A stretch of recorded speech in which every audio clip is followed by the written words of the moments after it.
Bonjour Kelly. Bonjour. Bienvenue sur InPower. Je suis très contente de te recevoir. J'ai entendu beaucoup de choses à ton propos et à propos de ton entreprise. Donc, pour les personnes qui ne te connaissent pas encore, est-ce que tu peux te présenter de la façon dont tu le souhaites ? Ok. Donc, je suis Kelly Massol, la fondatrice de la marque pour cheveux texturés, Les Secrets de Loli. Et en fait, c'est une entreprise que j'ai créée dans ma cuisine en 2009 en tant qu'autodidacte. J'adore. Alors, qui étais-tu avant 2009, avant qu'on comprenne les prémices ? En fait, ce qui s'est passé, c'est que très tôt, je me suis posé des questions par rapport à mes cheveux. Et donc, en fait, en sortant de mon adolescence, j'ai commencé à vouloir trouver des alternatives pour m'occuper de mes cheveux naturels. Et donc, de mes 21 ans à mes 25 ans, jusqu'en 2009, je militais plutôt pour la cause du cheveu naturel en France. J'ai créé un forum qui s'appelait Bouclé Coton à l'époque. C'était le premier forum francophone dédié à l'entretien du cheveu crépus, bouclé, frisé, ondulé au naturel. Et ensuite, en fait, quand je me suis rendu compte que militer pour d'autres, quand tu n'es pas la cible, c'est du bruit. C'est bizarre à dire, mais le message, il parvient pas en fait à l'oreille des gens. Et donc, ils se rendent pas compte en fait. Ils se rendent pas compte. Donc du coup, est née l'idée de créer ma propre marque pour pouvoir faire bouger les choses. J'adore l'idée, parce que surtout qu'en 2009, il n'y avait pas encore cette mode de l'entrepreneuriat, je crois. Moi, j'étais ado, donc je m'en souviens pas bien. Mais en tout cas, je sais que ça a plutôt émergé vers 2015-2016. Toi, t'as pas eu un peu des barrières psychologiques où tu t'es pas dit, je sais pas, j'ai pas de formation là-dedans, comment est-ce que je vais faire ? Est-ce que tu connaissais un peu des gens dans l'entrepreneuriat ? Absolument pas. Non, en fait, on n'est jamais mieux servi que par soi-même. Et puis, tu sais, la cause, elle est plus grande que moi. Donc, c'est un moteur qui est différent. Oui. Tu le fais, mais tu le fais pour une raison. Et puis, finalement, tu ne poses pas autant de questions. Et j'ai pas l'esprit start-up, en fait, plus classique, où tu fais une grande école, et puis derrière, tu cherches à créer une boîte, soit par amour de la boîte, soit tu te dis, je rentre, je lève de fond, je fais un tour de tour et je sors, tu vois. Je n'ai pas cette culture-là, en fait. Pour moi, créer une entreprise, c'est créer une entreprise avec passion, essayer de servir une cause ou des gens, enfin, tu vois ce que je veux dire.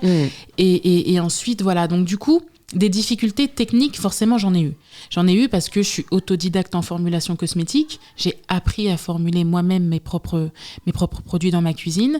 Il y a eu des barrières et des freins réglementaires parce que tu dois déposer des dossiers d'information produits ou ce genre de choses-là.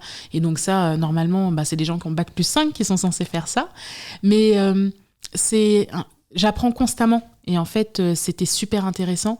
Avec le recul, les difficultés, c'était plus des difficultés...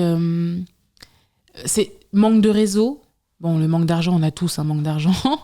Manque de réseau, manque de fonds. Et puis aussi, les gens ne comprenaient pas ce que je faisais. Vous vendez des shampoings, mais des shampoings, il y en a dans les supermarchés.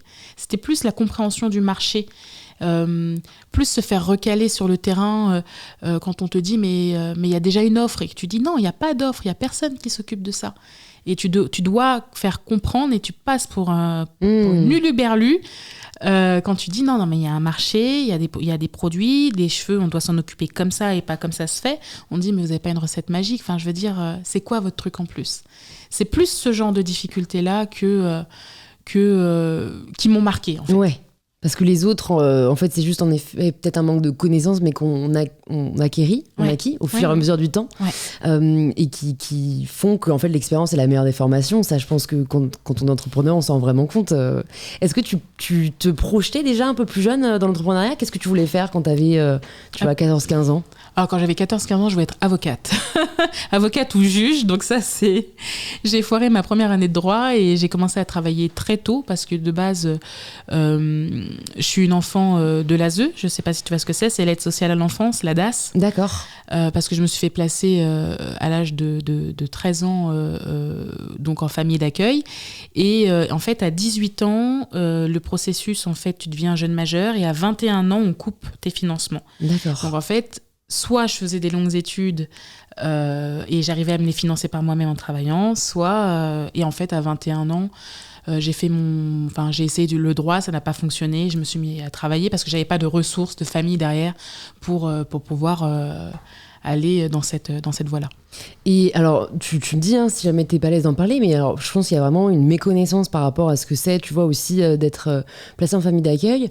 moi, dans mon esprit naïf, c'est une forme d'adoption qui ferait que je vois pas trop comment les parents, après avoir passé, je sais pas, 5, 6, 7 ans avec toi, peuvent te dire, en fait, à un moment, ciao, démerde-toi, tu vois. Alors, il y a plusieurs process. La première, c'est soit effectivement les familles, elles accueillent un enfant, et puis elles l'adoptent officiellement, mais là, c'est... Voilà. Non, c'est un contrat. C'est un contrat de travail. Notamment, moi, mes familles d'accueil, lorsque le mois d'août arrivait, j'allais dans une autre famille d'accueil parce qu'elles étaient en congé.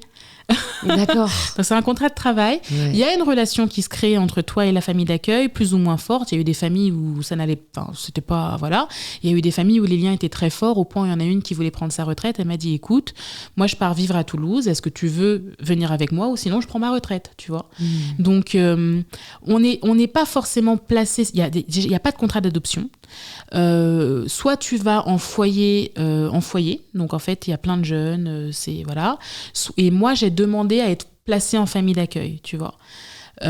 Pourquoi tu t'es dit que toi parce que c'était une stratégie pour m'en sortir entre guillemets, pour ne pas être livrée à moi-même, parce que ce genre d'établissement, voilà, et donc du coup t'es seule avec une famille, voire un ou deux autres enfants placés ou pas placés, des fois c'est des enfants de la famille, donc ça me paraissait être un peu plus sain, un peu plus safe, et puis surtout comme je voulais continuer à vivre sur Paris et être sûre de vivre sur Paris, j'avais demandé un placement en famille d'accueil sur Paris parce que j'allais au collège sur Paris.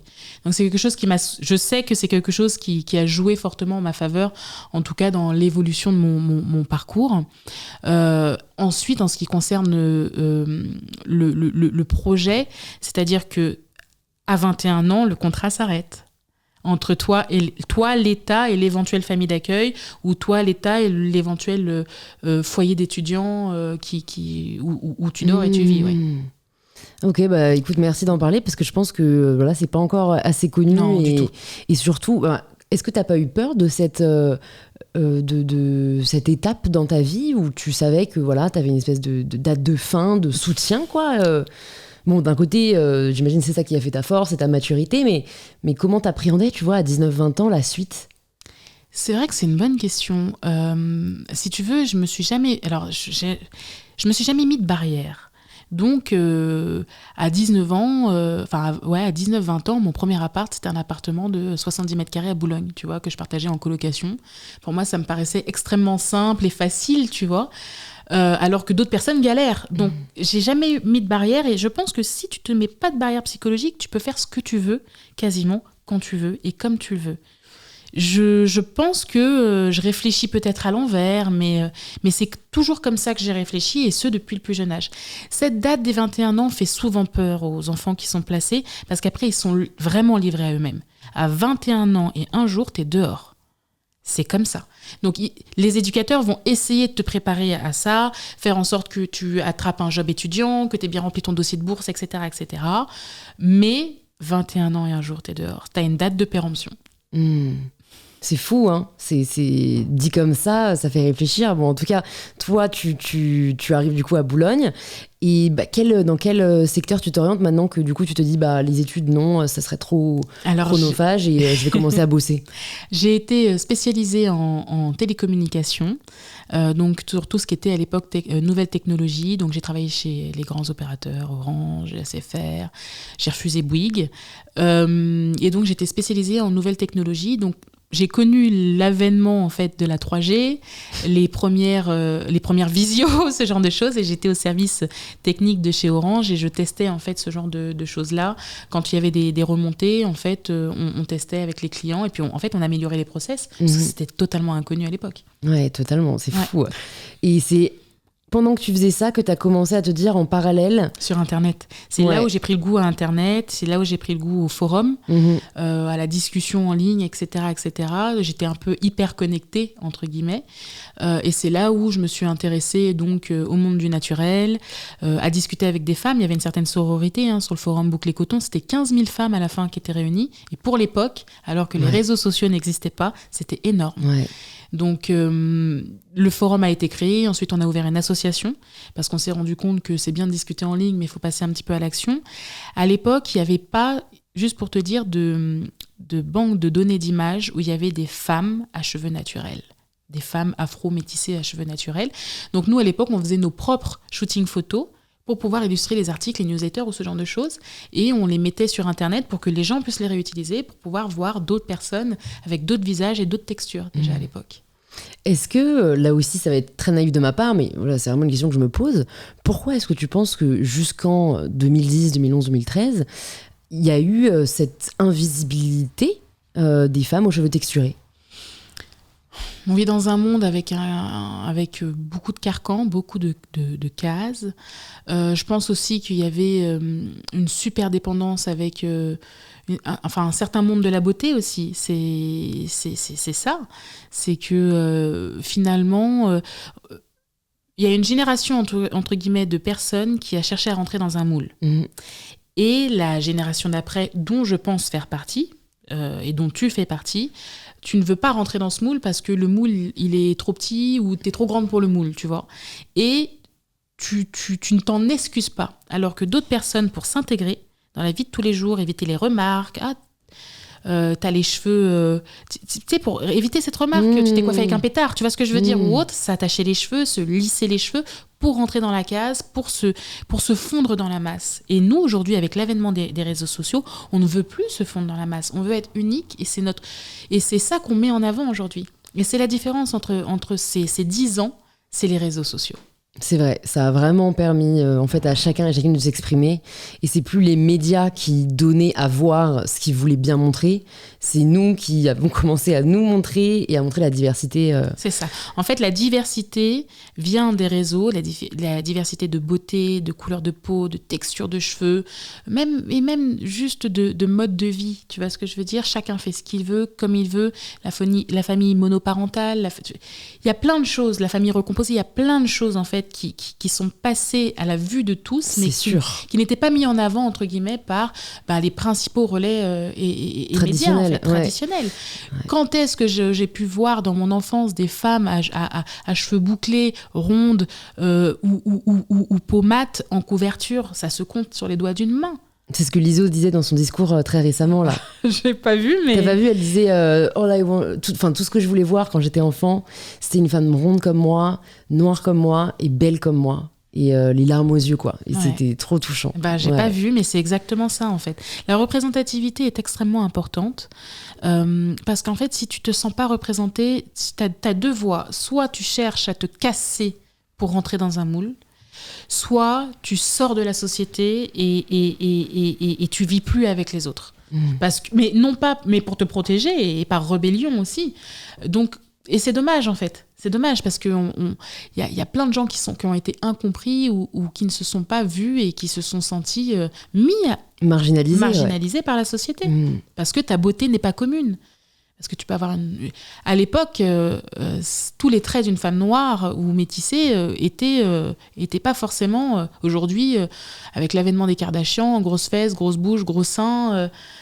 Mais à l'époque, si tu avais des fesses qui dépassaient la taille 40, on te disait que t'étais forte, tu vois, que t'étais grosse.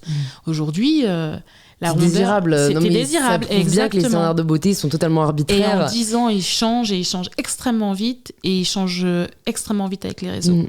La seule chose qui me fait peur aujourd'hui sur les réseaux, c'est les filtres. Ouais, c'est sûr. Et écoute, ça rejoint un sujet dont j'aimerais bien te parler, qui en fait, c'est difficile, hein, pour ma part, avoir une marque aussi, pour le coup, de sous-vêtements. Mais comment tu approches le fait d'un côté de souhaiter être désirable, de rendre ta marque, tes produits désirables, sans forcément vendre un idéal de beauté et potentiellement faire complexer des personnes, tu vois, qui découvriraient les produits ou la marque? Ce sont des grandes discussions, mais j'ai une sorte de doctrine, c'est ne fais pas aux autres ce que tu n'aimes pas qu'on te fasse. Donc je ne veux pas que les gens se sentent rejetés, je ne veux pas que les gens... C'est ça. Donc en fait, quand je réfléchis à quelque chose, je fais en sorte de ne pas exclure une partie de la communauté, une partie de type de couleur ou autre. J'essaye de faire au mieux. Hein. Après, c'est l'intention qui compte aussi beaucoup. Parce que oui, tu ne pourras jamais plaire à tout le monde, c'est sûr, mais j'essaye en tout cas de le faire dans la bienveillance et le message, un super mood. Les gens sont souvent étonnés, ils voient mon équipe, ils me disent « mais c'est une équipe de bisounours ». Tu bosses, t'as monté une boîte, on dirait des bisounours. Vous aimez, vous faites des câlins, vous apportez des gâteaux, etc. Ils comprennent pas, parce que c'est pas, tu sais, l'esprit un peu surjoué qu'on peut trouver dans certaines startups où allez, viens, on va se faire un baby-foot.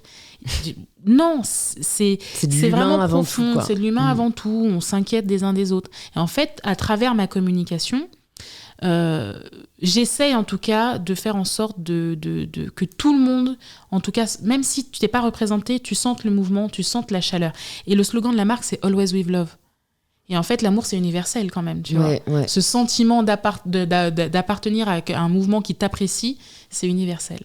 C'est très beau. C'est très beau. Écoute, revenons donc sur les prémices des secrets de Loli. Tu es dans ta cuisine. Bon, déjà, voilà, comment tu fais pour... tu fais des tests de recettes pour revoir, tu fais tes propres cobayes. Qu'est-ce qui marche le mieux? Tu le notes et puis tu te dis, bon, allez, on va en faire des vrais produits. Alors, l'avantage de Boucle et Coton, c'est que pendant 3 ans, j'ai parlé jour et nuit de cheveux. J'ai parlé jour et nuit d'ingrédients qui conviennent plus ou moins mieux à tel type ou tel type de texture. Très clairement, le naturel, c'est ce qui convenait le mieux aux cheveux texturés. Certains ingrédients ressortaient plus que d'autres. L'avènement aussi de Aromazone a permis la facilité aussi, mais à l'époque, en 2009, ils n'avaient pas beaucoup de choix, donc beaucoup d'imports US ou UK. Et oui, effectivement, un petit peu de tambouille, mais un petit peu de tambouille. J'ai servi de cobaye, mais les copines des copines, etc., etc. Et en fait, très vite, malgré moi, la marque, elle est née. En fait, c'était spontané. Je mets dans un pot, tu peux tester, mais c'est génial. Mais attends, j'en veux. Et en fait, ça s'est fait à une vitesse qui m'a un peu dépassée. À l'époque, je travaillais à la sécurité sociale. Je faisais ça je voulais même pas monétiser ça au début. Et puis, au bout d'un moment, l'idée se fait que, ok, je le fais bien, il y a des très bons retours. Et pourquoi L'Oréal, ou X, ou Y, ou Garnier, ou qui tu veux, le fait pas? Mais pourtant, ça me paraît pas si difficile, tu vois. Pourquoi eux, ils le font pas? Ils ont l'argent, ils ont les budgets, ils ont des centaines de cerveaux. Bon, écoute, on va le faire. Hein. Si eux, ils le font pas, moi, je vais le faire. Je vais leur montrer comment le faire. Voilà. Du coup... C'est combien de temps après? C'est dans la même année que tu décides de te mettre... Est-ce que tu continues quand même à bosser à côté? Ou est-ce que tu te dis, allez, on va créer un petit site internet? Il y avait déjà un peu de e-commerce? C'est ça. Dès le début, j'ai commencé sur Internet. Donc, il y avait une partie du stock de matières premières qui était vendue en matière brute. Et donc là, c'était toutes les femmes qui faisaient de la tambouille maison. Et de l'autre côté, les, entre guillemets, un peu plus flemmardes qui voulaient un produit fini. Elles pouvaient acheter les produits finis. Donc, il y avait un équilibre dans les ventes. Ce qui me permettait, en fait, le stock de brut me permettait de financer finalement mes productions de produits finis. Et puis ça marchait, puis j'en refaisais. Je faisais que ça, en fait, à la fin. Donc j'ai fini par quitter mon emploi, mais pas tout de suite. Hein. J'ai mis 2 ans et demi avant de partir, parce que j'ai ouvert une boutique en 2010. J'ai travaillé pendant pas mal de temps sur les 2 emplois, et puis au bout d'un moment, tu prends ta première assistante et puis tu te lances, quoi. Et une boutique, c'était une boutique physique? C'est une boutique physique dans le 12e qui est toujours 56 rue Coriolis à Paris. C'est le siège de l'entreprise. Là, elle est fermée, mais j'ai gardé le bail parce que c'est symbolique pour moi. D'accord, je comprends. Et ça t'a pas trop fait peur? Je me dis ça, c'est fou. Limite, le e-commerce, tu prends un peu moins de risques. Bien sûr. Tu vois, il y a des possibilités même de produire une fois que tu as été rémunéré, etc. Là, la boutique, c'est un emprunt à la banque, etc. Ça te faisait pas peur? Alors, j'ai eu une boutique sans pas de porte. Donc ça, j'étais tranquille. C'était une location, donc voilà. Mais tout le monde me disait, mais qu'est-ce que tu fais? Mais t'es folle, etc., etc. Surtout mon entourage. Je cherchais un garant ou autre. Enfin bref, j'ai un peu galéré, mais je voulais cette boutique. J'ai harcelé l'agent immobilier pendant tout l'été. Et à la fin, je lui dis, vas-y, je vous donne 6 mois de loyer, 1 an de loyer d'avance. Et en fait, elle m'a rappelé, elle m'a dit, non, mais c'est bon, ok, c'est vous. Je lui dis, je vous donne 1 an. Elle m'a dit, non, c'est 3 mois. Mais j'avais été tellement casse-bonbon qu'ils m'ont donné la boutique aux conditions classiques. Donc, ça, c'est comme quoi ça paye? J'ai l'impression que ça paye pas avec moi. Je crois que je les harcèle pas assez. Ah non, la ténacité, ça paye. Et puis, on oublie souvent, mais il y a des personnes, elles sont à des postes où toute la journée, elles sont pas considérées. Quand tu considères quelqu'un, déjà quand tu l'appelles, tu demandes comment allez-vous? Est-ce que ça va bien? Bon, je vous embête encore, je suis désolée. Mais tu vois, tu lui demandes réellement comment elle se sent, comment elle va depuis la dernière fois. Mais les gens, ils se souviennent de toi au bout d'un moment. C'est vrai. La politesse et la gentillesse, en vrai, c'est une vraie carte de visite. C'est sous-côté. C'est sous-côté, c'est exactement ça. Et donc, tu crées ta propre boutique, tu commences à t'y consacrer à plein temps. Tu te souviens, donc, ta première embauche, c'était une assistante. Ouais. Une assistante. Ensuite, donc, elle faisait les ventes et elle s'occupait un petit peu du site internet. Et puis ensuite, j'ai eu une assistante au labo pour m'aider à fabriquer, pour pouvoir augmenter les ventes. Ça s'est bien passé jusqu'à 2012, 2013. Je commençais à vendre aussi dans d'autres magasins que le mien. Et puis en 2014, début 2015, j'ai décidé d'industrialiser le process parce que je tombais enceinte de mon premier fils et que porter des seaux, etc., c'était compliqué. Et puis j'avais signé un premier gros distributeur qui avait, lui, une dizaine de magasins. D'accord. Donc il fallait scaler en fait. Et c'est là où j'ai trouvé mon usine, j'ai donné mes process de fab et j'ai commencé progressivement à leur donner les produits à faire au fur et à mesure, un après l'autre. Je voyais comment ils géraient et je lâchais le bébé, entre guillemets, entre leurs mains. Donc avant ça, tu avais ton propre labo fait maison, quoi. Ah, exactement. C'est fou. Je connais personne qui a fonctionné comme ça. J'ai fabriqué à la main dans la boutique. Ensuite, j'ai déménagé, j'ai acheté une maison. Mais en fait, j'ai acheté la maison juste pour le sous-sol pour faire mon labo. J'ai fait mon labo là, donc j'avais une assistante de prod et une assistante. Et puis ensuite, en 2014, j'ai trouvé un autre lieu, en 2015, un autre lieu en dehors de la maison, parce qu'il fallait que je sépare un petit peu, j'allais être maman, donc voilà. Donc le labo est toujours à Saint-Maur, hein, c'est mon labo de R&D aujourd'hui, parce que je ne fabrique plus les produits à vendre, mais je fais toujours la formulation. Ok, hyper intéressant. Qu'est-ce qui a été le plus difficile à apprendre pour toi? Parce que tu fais vraiment partie du cas de la personne qui a tout appris, quoi. Je veux dire, il n'y a rien, entre guillemets, que tu savais faire, à part ton bon sens. Mais sinon, tu n'avais pas de formation, voilà, que ce soit en management, en tech, en vente. Le plus difficile, c'est le management. C'est le management. Même si tu peux être bienveillant, c'est ta boîte, c'est ton bébé, tout le monde n'a pas forcément la même vision que toi, la même implication. Mais au-delà de ça, c'est les relations humaines en fait, parce que moi je me suis auto-gérée. Ensuite tu gères une petite équipe, aujourd'hui on est 20. Donc en fait, je pense qu'au début tu es entrepreneur et après tu es chef d'entreprise. Et ça c'est quelque chose. C'est une grosse différence. C'est une grosse différence. Et quelle qualité tu as dû gagner en devenant chef d'entreprise? La patience. J'ai pas trop appris à mettre de l'eau dans mon vin, mais tu essayes de temps en temps. J'essaye. Non, la patience, la persévérance, je l'avais déjà, mais beaucoup de patience. Et puis aussi le fait de devoir prévoir les choses. Et en fait, il faut avoir un plan. Et quand tu as un plan et que tu le suis, tout va bien en fait. C'est vrai que pour être plutôt moi dans les premières années, quoi, ça va faire 2 ans en novembre pour je ne sais quoi.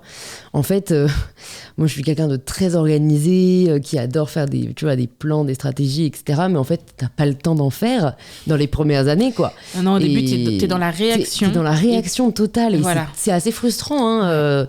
Bon, là, on commence c'est un peu mieux parce que l'équipe grandit, mais c'est vrai que moi, j'aurais aimé savoir avant, tu vois, qu'en fait, c'est l'entrepreneuriat, c'est quand même 90% d'opérationnel. Oui, tu vois, et surtout, en fait, au bout d'un moment, tu passes plus ta vie à créer, entre guillemets. Tu crées ton produit au début, tout va bien, t'es tout seul, tu te gères, c'est content, c'est beau, c'est joli. Ouais. Et ensuite, tu passes ta vie à résoudre des problèmes et trouver des solutions. Ouais. Oui, je préfère dire trouver des solutions, c'est parce que c'est ça qui compte. C'est ça qui compte, mais en vrai, trouver des solutions, et c'est pour tout. C'est pour tout. Ça, sur toute la chaîne, tu dois trouver des solutions. Et surtout, quand tu commences à avoir des équipes ou autres, c'est vers toi qu'on se retourne. C'est toi qui tranches. Ouais. Et est-ce que tu avais ça naturellement, de ne pas te laisser, tu vois, submerger par le stress Ouais, ok. Ouais. Toi, tu as toujours été drivé en mode, bon, de toute façon, on n'a pas le choix, il faut qu'on trouve une solution. C'est un peu ça, en fait. Mais c'est ma vie personnelle qui me ramène ça. C'est-à-dire que j'aime bien dire que ce ne sont que des shampoings, je ne fais pas dans le don d'organes, d'accord ? Donc déjà ça, tu remets les gens, voilà, hein, on ne fait pas des médicaments, donc déjà il faut garder les pieds ancrés. Ensuite, j'ai envie de te dire, je ne sais pas, si ma vie personnelle et tous les soucis personnels que j'ai eus, que j'ai affrontés durant toute mon enfance ne m'ont pas brisé, c'est certainement pas un business qui va m'avoir. Ouais. Que ce soit la concurrence, que ce soit les gros majors, que ce soit... C'est pas eux qui vont m'avoir. C'est pas... Si ma vie ne m'a pas brisé, c'est pas mon business qui va me briser. C'est une belle mentalité, une belle philosophie de vie. Gardez ça en tête. Donc, ok, là, je vois bien un peu le déroulé des différentes années. Tu deviens donc chef d'entreprise. Est-ce que ça te manque pas, peut-être, cette partie création ? Oui. Parce que c'est vrai qu'après, tu finis par faire ce que tu dois faire, pas forcément ce que tu as envie de faire. C'est exactement ça, et c'est le moment où tu dois apprendre à déléguer et lâcher prise. Lâcher prise. Oh, c'est un terme très subtil pour moi. Lâcher prise, avoir des gens de confiance. Tu recrutes des gens et tu les recrutes parce qu'ils ont des talents, ils ont des skills, tu vois. Et si tu les utilises pas ou tu leur fais pas confiance, bah en fait, ils sont là pour rien. Et en plus, c'est extrêmement frustrant. Et c'est là où, en tant que mauvais manager, bah, tu peux perdre des talents ou des éléments qui n'étaient pas bons du tout. Hein. Voilà. On sait très bien qu'un mauvais recrutement fait perdre beaucoup plus d'argent que... Du coup, c'est ça, en fait, la clé. C'est-à-dire qu'il y a un moment, il y a un passage où il faut y aller, en fait. Il faut que tu te dises, bah, écoute, la comptabilité, c'est plus moi. La logistique, c'est plus moi. J'ai un logisticien, donc je peux partir en vacances et plus 7 jours sur 7. Tu vois, il y a des gens, au mois d'août, je les connais, ils font leur colis. C'est pas possible. Je leur dis, mais upgrade. Il faut que tu upgrades, en fait. Et puis, on travaille pour...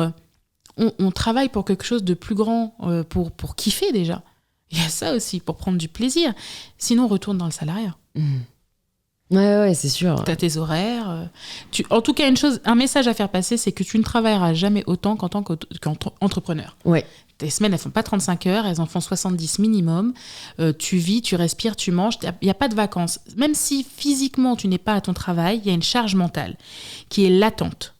Et si tu n'apprends pas à déléguer, c'est mort. Tu peux t'écrouler. Et moi, ça m'est arrivé. J'ai eu 2 enfants extrêmement rapprochés, merci. Ça, c'est autre chose, merci d'accord ? la vie. Merci la vie. Oups. 5 ans et 6 ans, ils ont que 15 mois d'écart. Et donc, tu vois, les enfants, je les ai ramenés au bureau.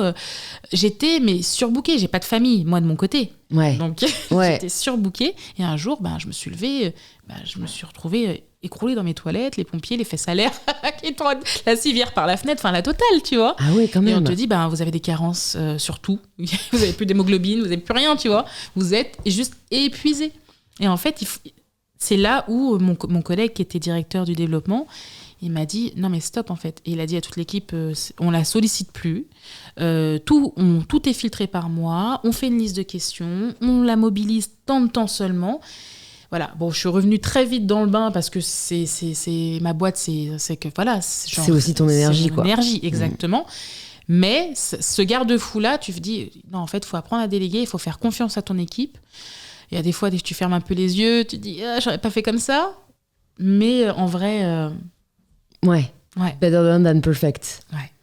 Et est-ce que tu aurais des conseils pour trouver les bonnes personnes, tu vois c'est très dur, hein. C'est vraiment difficile. Est-ce que c'est faire passer plusieurs rounds ? Est-ce que tu fais par bouche à oreille ? Moi, je suis une vieille bique, moi. C'est vrai que t'as pas dit ton âge, t'as quel âge ? Attends, je vais essayer de deviner. Bon, t'as des enfants, même si ça veut rien dire, voilà, je pense que du coup, t'as un peu plus de 30 ans. 2009, t'as dit que t'avais 25 ans, donc en fait, je peux totalement faire un calcul. Voilà. C'était il y a 13 ans. Tu as donc, et là, tout le monde va se rendre compte que je suis nulle en calcul mental, 38 ans. Parfait. Merci à tous. Je vais avoir 39 le mois prochain, ouais. Sur cette digression, je sais plus où on a Je sais pas non plus. Ah si, je te disais, recrutement. Oui.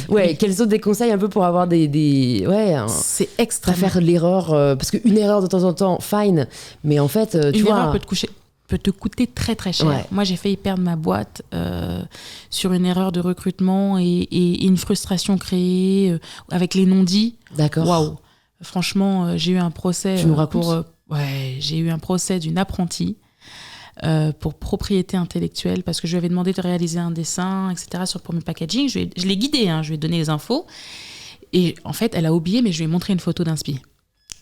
Et elle a attendu le dernier jour de son apprentissage. J'ai reçu une lettre, un courrier. Et le courrier disait qu'on m'attaquait en justice pour 80 000 euros, plus 20 000 euros de dommages et intérêts. Ouais. Ah ouais. Et à l'époque, c'était en 2019. Donc, c'était pas si loin que ça. En 2019, j'avais pas encore scalé, j'avais jamais fait mon premier million. Et en fait, les 100 000 euros qu'elle demandait, c'était mon fonds de roulement. En gros, ça correspondait à mon fonds de roulement. Je peux te dire que ça a duré 2 ans, parce qu'à cause du Covid qui est arrivé, ça a duré 2 ans. J'ai gagné, elle a été condamnée à me verser mes frais juridiques. mais ça te détruit. Ça te détruit parce qu'il y a une sorte de...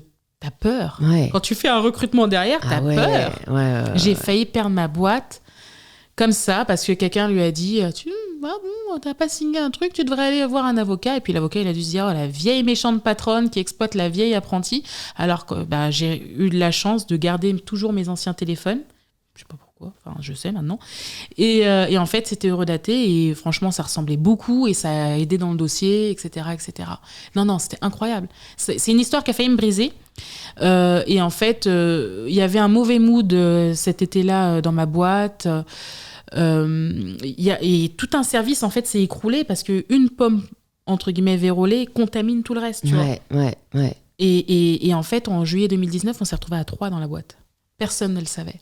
Il y avait mon directeur commercial, une assistante et moi. Donc là, c'était un peu repartir à zéro. Je suis repartie à zéro. Il y avait 15 cas à l'époque sur Instagram.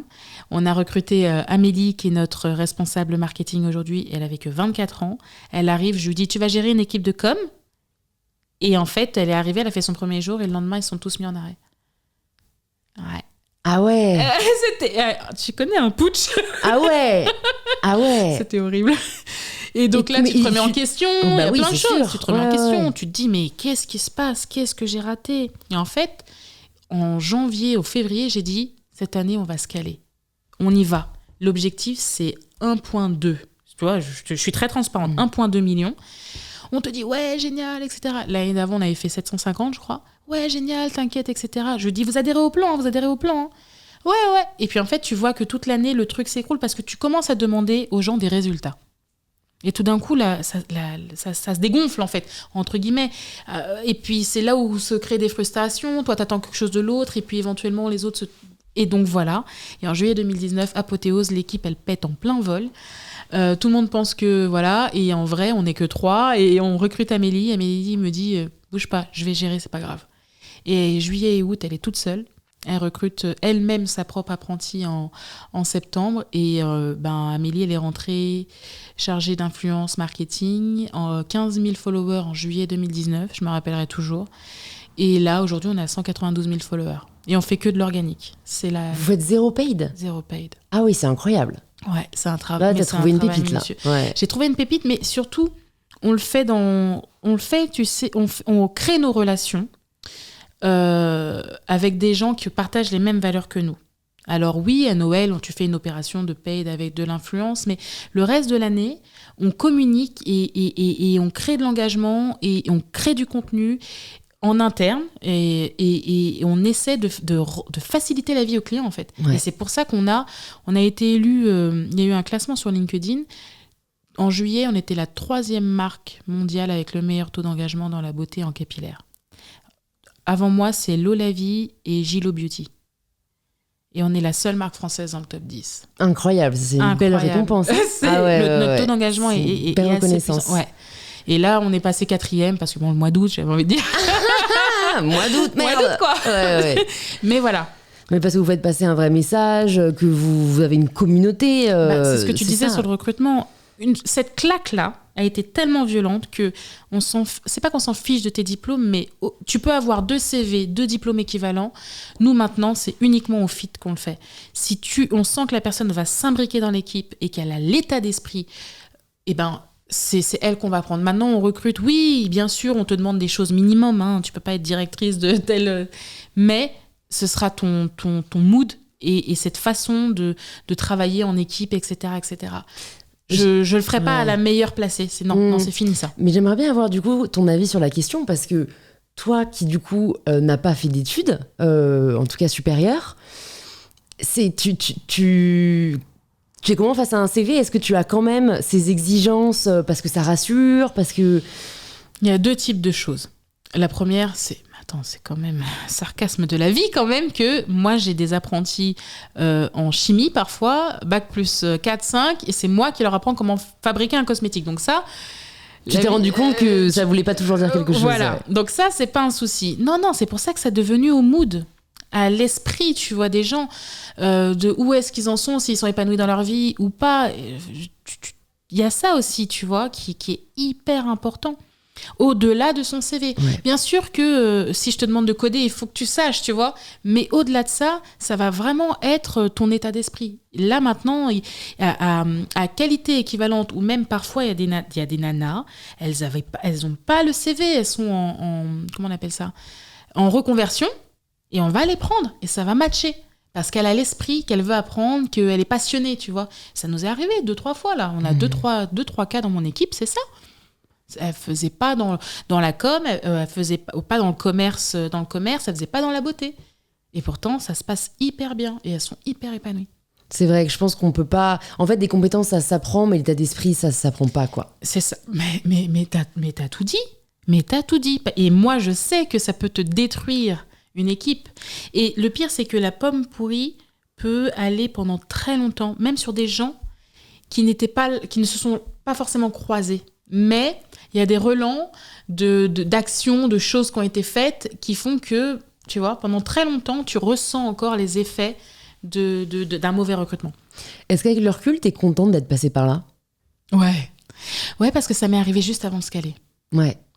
Et ça, je suis passée par toutes les... Enfin, par toutes, peut-être qu'il y en a d'autres, mais par toutes les difficultés.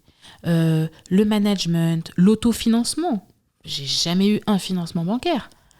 Parce que tu n'en as pas demandé ou parce que tu n'en voulais pas ? Parce que le moment où je me suis mis à le demander, on m'a dit « Ah non, vous ne correspondez pas trop à la case.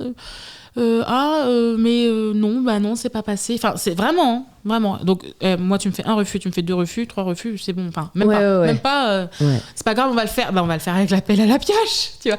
C'est le mood. En tout cas, c'est le mood chez Secret Loli. Si tu passes pas par la porte, tu passeras par la fenêtre. Ouais. Bon, la preuve, ça marche. Ça a extrêmement bien marché. On a fait rentrer un fonds d'investissement en mai 2022. Je détenais 100% de mon capital. La boîte, elle fonctionne bien. Nous, on est rentable. Moi, j'ai été rentable dès le premier jour. Ça, c'est quelque chose qui est hyper important parce que toutes les boîtes ne sont pas rentables et encore moins dès la première année. Donc, j'ai toujours été bénéficiaire. Et donc, du coup, au lieu d'une levée de fonds, ça s'est transformé en LBO, cash in, cash out. Enfin, je vis un conte de fées. Est-ce que tu pourrais décrire pour les personnes qui ne connaissent pas forcément ce que c'est une LBO Un LBO, c'est leverage buyout, c'est-à-dire que tu vends une partie de ton entreprise. Tu cèdes les parts de ton entreprise. Donc, il y a un pourcentage qui ne m'appartient plus. Parce qu'une levée de fonds, on injecte de l'argent dans la boîte uniquement, entre guillemets. Bon, des fois, alors, le cash-in, c'est dans la boîte. Le cash-out, c'est pour le propriétaire de la boîte ou les actionnaires de la boîte directement. Donc, c'était un peu dans ma poche et une partie dans la boîte. Et comme on était une boîte saine, en fait, j'ai pas pu faire de levée de fonds parce que la levée, on parie sur ta croissance aussi. Donc, en fait, tu as des multiples. Tu vois, par exemple, si tu fais 50 000 € de bénéfices, on t'applique un multiple de 6, ta valorisation, c'est 6 fois 5, tu vois. Ouais. Mais là, en fait, on pariait pas sur une potentielle croissance. Elle était déjà là. Et donc, c'est comme ça que j'ai rejoint le club très fermé, entre guillemets, des LBO de start-up. Mais... non, mais c'est marrant quand même. Enfin, ton histoire est assez singulière et tu disais, tu vois, plutôt que c'est important de montrer différents physiques et différentes femmes, je pense que c'est important aussi de montrer différents parcours entrepreneuriaux, différents rôles modèles, parce que c'est aussi à ça que s'identifie la nouvelle génération, quoi. Mais totalement. Moi, à qui tu veux que moi, en tout cas à mon époque, j'ai pu m'identifier ? Est-ce qu'il y avait une femme ronde ? Est-ce qu'il y avait une femme avec des cheveux naturels ? Est-ce qu'il y avait une femme entrepreneur ? Enfin, mis à part Oprah. Ouais. Et donc, on est déjà, tu vois, déjà aux US. Voilà, et bien sûr, il y a des femmes inspirantes, des quelques politiciennes qui ont été inspirantes, mais rien dans ce domaine-là.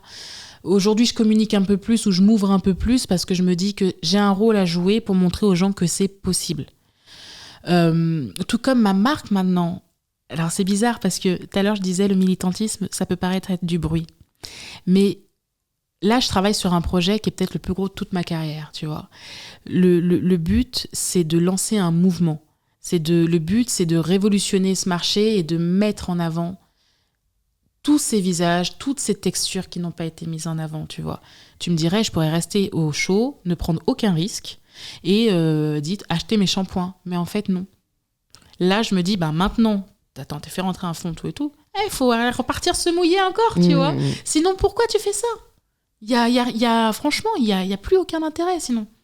Et tu arrives à avoir la même flamme que tu avais quand t'as commencé?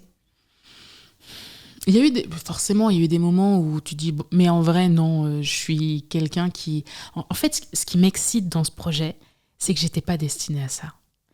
J'étais la nana avec les cheveux les moins démêlés de l'histoire, les moins entretenus. Cordonnier mal chaussé, c'est pour moi. Tu vois, cette expression, elle a été faite pour moi. Et donc aujourd'hui, j'aide des milliers de femmes à passer au naturel, mais c'est incroyable. C'est un pied de nez, en fait. Tu nais dans une famille pauvre, violente, et tu finis finalement par vivre... Je vis dans un château aujourd'hui. Enfin, je sais pas si tu te rends compte. Mes enfants, eux, ils savent pas ce que c'est que la pauvreté. J'ai vécu dans 15 mètres carrés, sans eau chaude, sous les toits à Paris, dans le 9e. Et aujourd'hui, je vis une aventure entrepreneuriale exceptionnelle, je vis correctement, je développe une boîte merveilleuse. Et en fait, ce message-là, il est hyper important de l'apporter aux gens, que non seulement c'est possible, que la méritocratie, bon... Ça peut arriver. Ça peut arriver, je pense que...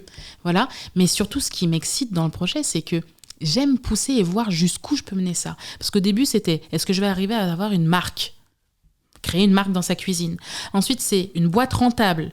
Ensuite, c'est une boîte avec des employés. Ensuite, et en fait, plus j'avance, plus j'ouvre une porte, qui ouvre une porte, qui ouvre une porte. Et en fait, je ne peux pas m'ennuyer. La flamme, elle ne peut pas s'éteindre. Et le pire du pire du pire, c'est que je suis surexcitée pour pousser le truc, tu vois. Je suis toujours la fille qui fait tout trop, tu vois. Donc je vais pousser jusqu'où et je vais voir jusqu'où ça va.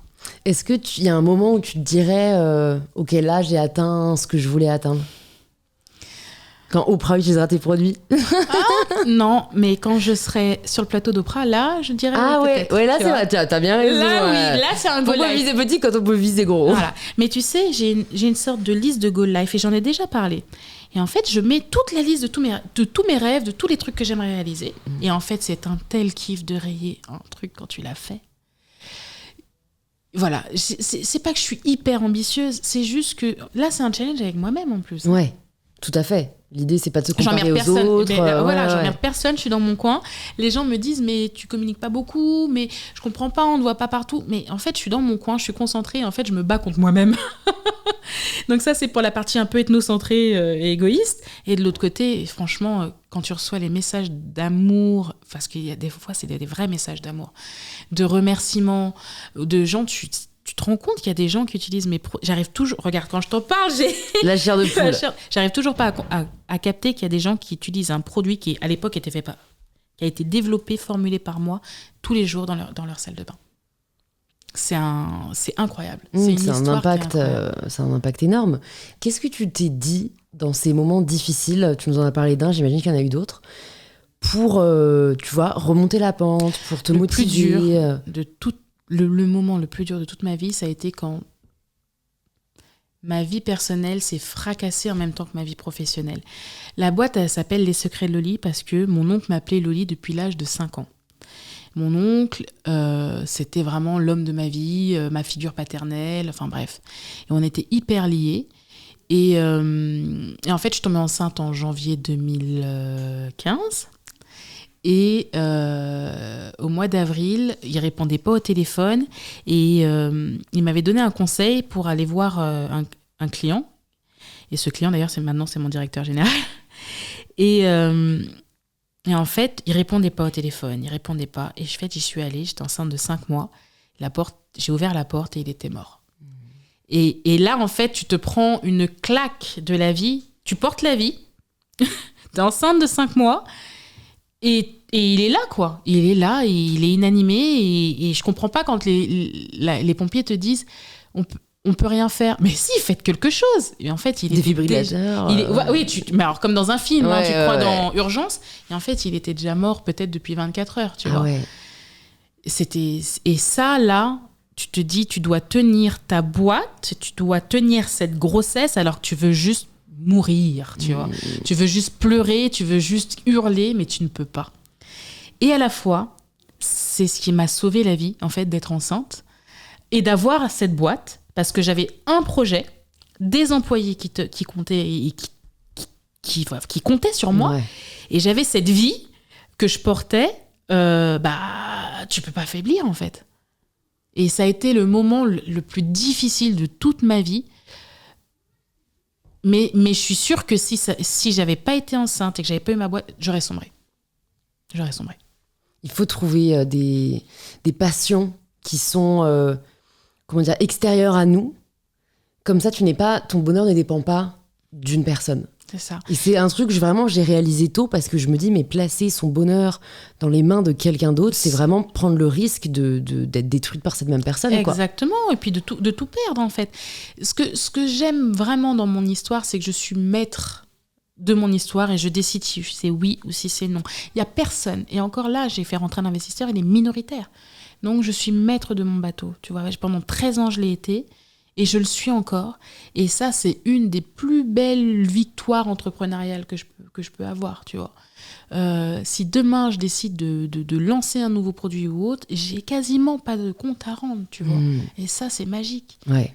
Parce que c'est souvent le problème quand on lève des fonds. C'est qu'après, ça doit être approuvé par tous les membres du board. T'as tout compris. Constituer mon board, là, c'était génial. Là, c'était différent. J'ai décidé de créer un board d'Avengers. J'ai dit ça, je veux un board d'Avengers. On me dit, hein.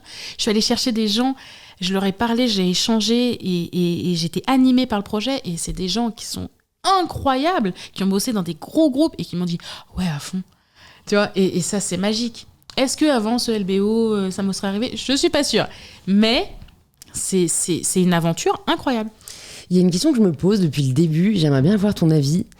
Est-ce que tu penses qu'on doit passer par des difficultés pour réussir ? Oui, totalement. Déjà, comment tu vas apprécier ? Oui, ça c'est sûr. Comment tu veux savourer quelque chose si tout a été facile ? Et d'ailleurs, quand c'est trop facile, j'attends toujours la couille. Mais totalement. En fait, si tu veux, dans mon équipe en 2019, quand ça s'est cassé la vie, mais comment moi et mon DG, on est devenus, mais tu vois, là, je vais au mariage de sa fille samedi, tu vois. Ça nous a vraiment rapprochés. Amélie, elle est arrivée et ça a créé des liens aussi extrêmement forts.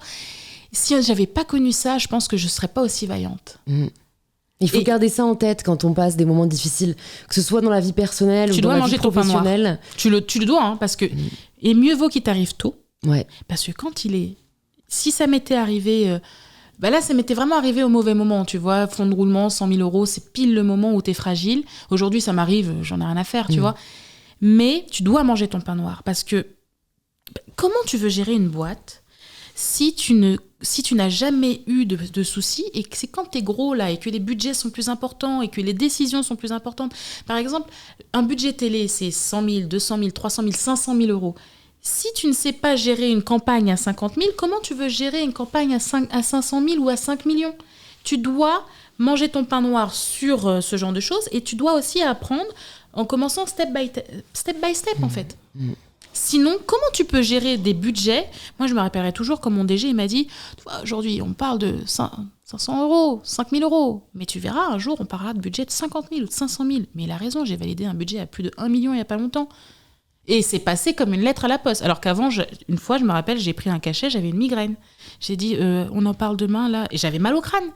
Là, aujourd'hui, t'es fluide, tu vois, parce que j'ai fait tu vois. T'as fait tes armes, comme on dit. J'ai fait mes armes sur d'autres dossiers. Donc, finalement, chaque instant, chaque moment désagréable ou agréable, aujourd'hui, je ne reviendrai pour rien au monde dessus. Et est-ce que tu arrives à faire preuve quand même de bienveillance envers toi-même ? Parce que, pour le coup, je suis aussi solo founder, même si j'ai une super bras droit, Oriane, si tu nous écoutes. Et c'est vrai que parfois, ça peut être dur à porter, tu vois, tout ce qui repose sur tes épaules. Comment est-ce que toi, t'as vécu ça ? T'as jamais cherché un associé ? Tu t'es jamais dit c'est trop ? J'ai un bon DG et il m'a dit je suis un mauvais numéro 1, mais je suis un excellent numéro 2. Et il a raison, merci Franck. Et puis là, en fait, c'est là où tu vois si tu as le talent de recruter autour de toi des gens qui te déchargent, qui te comprennent et qui se sentent aussi impliqués, entre guillemets, que toi quasiment. On leur demande pas, mais ils le font. Ça, c'est vrai qu'à Graham, on recrute toujours par rapport à ça. C'est ça le truc, en fait. On a vécu des choses compliquées, mais on va vivre encore plein de belles choses. J'attends encore et j'attends toujours. Tu sais. Et quand tu dis est-ce que je suis avec moi-même un peu... Disons que avec le temps, tu deviens unapologétique. Attends. C'est ça. Clément, montre-le. S'il te plaît, prends le cadre. Je veux le montrer à l'écran. C'est le 3e, avec la reine de cœur. C'est une affiche que je sors. C'est pas vrai. Je te l'offrirai. Incroyable. Unapologetic. C'est un de mes mots préférés. Et ben voilà. Ça veut dire qu'il ne s'excuse pas d'être En fait, je m'excuse plus d'être moi-même. Merci Clément. Je ne m'excuse plus d'être moi-même. Ouais. En fait, pendant très longtemps, j'ai contenu beaucoup de choses, tu vois. On dit, t'as un caractère... Enfin, on a tendance à te dire, t'as un caractère fort, tu es trop tranchante. Et en fait, c'est là où je suis meilleure. C'est dans ces moments-là où je suis la meilleure sur trancher un truc. Je te jure, hein, tu me mets 2 photos, 2 vidéos de campagne, les gens, ils sont surpris. Je dis ça. Alors qu'avant, j'aurais tergiversé. Ouais, mais ils ont travaillé sur les 2, machin, je peux pas dire ça aussi vite. Non, tu vois. Non, maintenant, je suis moi-même, j'accueille ça et j'essaie de faire que ce soit encore fait dans la bienveillance. Ouais. Les deux sont pas antinomiques. Voilà. Mais maintenant, je m'excuse plus d'être moi-même. Mais plus du tout. Plus du tout. Et le pire, c'est que c'est là où je suis meilleure. Ouais. Ce qui t'a aidé à ne plus t'excuser d'être toi-même, c'est la confiance que tu as gagnée par le développement des secrets de Loli. En fait, si tu veux, il y a un moment où tu passes du syndrome de l'imposteur, que j'avais légitimement, parce que j'étais autodidacte, vers le « ok, je maîtrise mon sujet, je suis experte dans un sujet », vers d'autres sujets. Et finalement, l'expérience et le pain noir que j'ai mangé font que, en fait, je suis légitime. Donc, tu es légitime, tu es un peu plus sûre de toi. Donc en fait, c'est fluide en fait. Et ça, c'est vrai que je pense qu'on peut pas l'inventer, il faut le vivre quoi. Voilà. Et c'est aussi quelque chose, il y a des personnes de mon âge ou même plus jeunes qui nous écoutent. Parfois, moi, je m'en veux de pas encore être comme ci ou comme ça. Et c'est Joël, big up aussi Joël, si tu nous écoutes, que j'adore, qui me dit, mais en fait, Louise, t'as que 25 ans. Totalement. Mais je sais pas, je trouve que c'est difficile à réaliser quand t'es à cette place-là, t'as l'impression que... Ça, c'est les réseaux sociaux. T'as juste un... Oui, ça, c'est les réseaux sociaux. C'est vrai que c'est les réseaux sociaux. C'est les réseaux sociaux. J'ai créé ma boîte à 25 ans. J'étais déjà un ovni, entre guillemets, à l'époque, parce qu'on me disait, c'est hyper jeune pour créer une boîte. Tu te rends compte ? Et aujourd'hui, avec les réseaux sociaux, t'as l'impression que tout le monde excelle dans tout, que les boîtes sont... Et c'est pour ça que je t'ai dit tout à l'heure, c'est bien de créer une boîte, mais il faut qu'elle soit rentable. C'est bien de créer une boîte, mais il faut qu'elle soit saine. Tu vois ce que je veux dire ? Il y a plein de gens, ils sont là, ils parlent, on les entend beaucoup. Et du coup, tu te compares à eux.